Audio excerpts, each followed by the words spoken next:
डीमार्टला जाऊन माझी अशी फजिती झाली ना, काय झालं मी ते सांगतेच पुढे.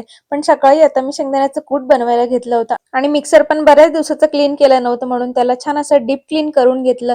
आणि त्याच्यानंतर आता नेहमीच आम्हाला जेवण झाल्यानंतर मुखवास लागतो. आता माझ्यामुळे घरातील सगळ्यांना मस्त सवय झाली आहे, म्हणून जेवण झाल्यानंतर आम्ही थोडा असा मुखवास खात असतो. तेच मी इकडे सगळ्या सीड्स असं छान भाजून घेतल्या. त्यानंतर त्यामध्ये मीठ आणि थोडं लिंबू पाणी टाकून मस्त असा मुखवास बनवून घेतला.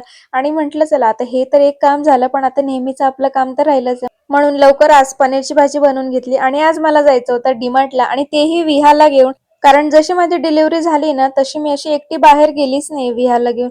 म्हणून मग म्हटलं आता सवय करायला पाहिजे, म्हणून विहाला घेऊन मी असं थोडं थोडं बाहेर जात असते. आणि आज मी थेट पोहोचले डीमार्ट मध्ये. आणि झालं असं की येताना खूप कडक ऊन होतं आणि मी सामान घेतला तेवढ्यातच इकडे खूप मुसळधार असा पाऊस पडायला लागला. बरीच लोक पण अशी वाट बघत होती आणि मला विहाला घेऊन जाणं तर शक्यच नव्हतं.